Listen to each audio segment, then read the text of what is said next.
Objetivo. El objetivo de esta propuesta es el estudio experimental de distintos procesos termodinámicos simples para un gas ideal, en este caso el aire. En particular, se estudiarán procesos isotérmicos, isocóricos, isobáricos y politrópicos. Proceso isométrico. Un proceso isométrico, también llamado proceso isocórico, es un proceso volumen constante. El camino del proceso en un diagrama, presión contra volumen, es una línea vertical, llamada isometa.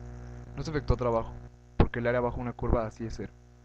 Puesto que el gas no efectúa trabajo, si se añade calor, este debe invertirse todo en aumentar la energía interna del gas y por ende su temperatura. 3. En términos de la primera ley de la termodinámica, todo el calor añadido al gas se invierte en aumentar su energía interna, pues no se efectúa trabajo igual a cero. Por tanto, el calor es igual a la diferencia de energía interna. Aquí también, aunque las isotermas no intervienen en el proceso isométrico, nos dice visualmente que la temperatura del gas aumenta. Proceso isobárico. Un proceso isobárico de iso igual bar presión es un proceso a presión constante. En un diagrama de presión contra volumen, un proceso isobárico se representa con una línea horizontal llamada isóbara. Cuando se añade o quita calor a un gas ideal a presión constante, el cociente de volumen entre temperatura no cambia, porque este es igual al número de moles por la constante universal entre la presión, la cual es constante. Al expandirse el gas calentado, su temperatura aumenta y el gas pasa a una isoterma a más alta temperatura. Este aumento de temperatura implica que la energía interna del gas aumenta, porque el incremento de energía interna es proporcional al incremento de temperatura. El calor añadido al gas en el pistón sin fricción se convierte en trabajo efectuado por el gas y también modifica la energía interna del gas. Por lo tanto, el calor interno va a ser igual al incremento de energía interna más el calor. El trabajo es igual al área bajo la isóbara en el diagrama presión contra volumen. Obsérvese las dos isotermas.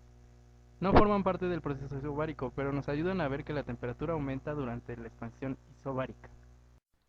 Empleando la primera ley de la termodinámica, la expresión de trabajo apropiada para condiciones isobáricas sería: calor es igual al incremento de energía interna más trabajo, donde trabajo sería igual a la presión por el incremento de volumen. Proceso isotérmico. En este proceso la temperatura permanece constante.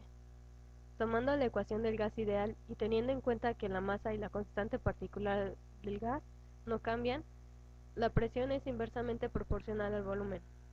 Gráficamente, la presión contra el volumen describiría una hipérbola, igual al trabajo realizado por el gas. La expansión isoterma de un gas ideal puede llevarse a cabo colocando al gas en contacto térmico con otro sistema de capacidad calorífica muy grande, como un pistón, y a la misma temperatura del gas. De esta manera, el calor se transfiere muy lentamente, permitiendo que el gas se expanda realizando un trabajo. Como la energía interna de un gas ideal solo depende de la temperatura y en este proceso permanece constante, por la primera ley de la termodinámica, el calor tomado es igual al trabajo realizado por el gas. Cuando el proceso es intermedio entre dos extremos, adiabático e isotérmico, el proceso se denomina politrópico. Un proceso politrópico de un sistema cerrado se describe mediante una relación presión-volumen de la siguiente forma: PV a la N es igual a constante, donde N es una constante. Para un proceso politrópico entre dos estados se define de la siguiente manera: presión 1, volumen 1 elevado a la N es igual a las condiciones finales presión 2, volumen 2 elevados a la N, donde el exponente n puede tomar cualquier valor desde menos infinito hasta más infinito, dependiendo de cada proceso en particular. Cuando n vale 0, el proceso es isobárico, presión constante.